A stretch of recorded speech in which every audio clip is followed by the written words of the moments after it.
इंद्रजीत से क्यों डरते थे देवता?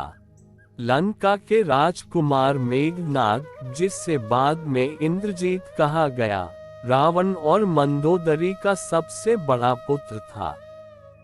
उसका नाम मेघनाद इसलिए पड़ा क्योंकि उसके जन्म के समय आकाश में बादलों की गड़गड़ाहट गूंजी थी। बचपन से ही वह अत्यंत पराक्रमी और तेजस्वी था। योजक चिन्ह योजक चिन्ह योजक चिन्ह। 1. इंद्रलोक विजय और इंद्रजीत की उपाधि।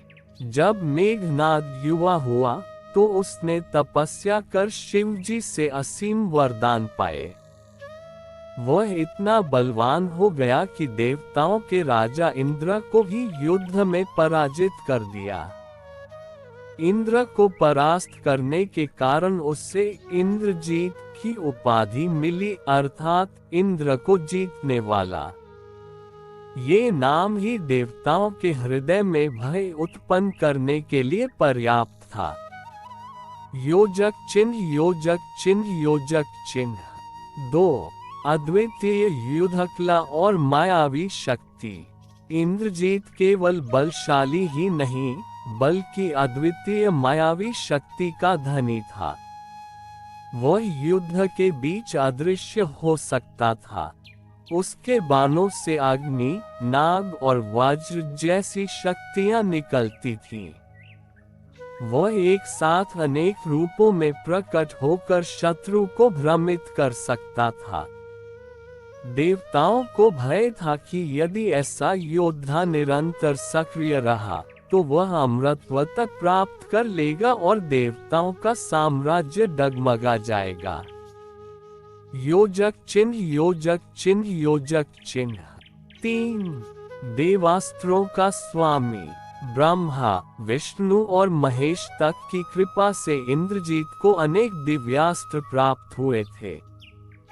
ब्रह्मास्त्र, पाशुपतास्त्र, वज्रास्त्र, अग्न्यास्त्र। इनकी शक्ति के सामने देवताओं के शस्त्र फीके पड़ जाते थे।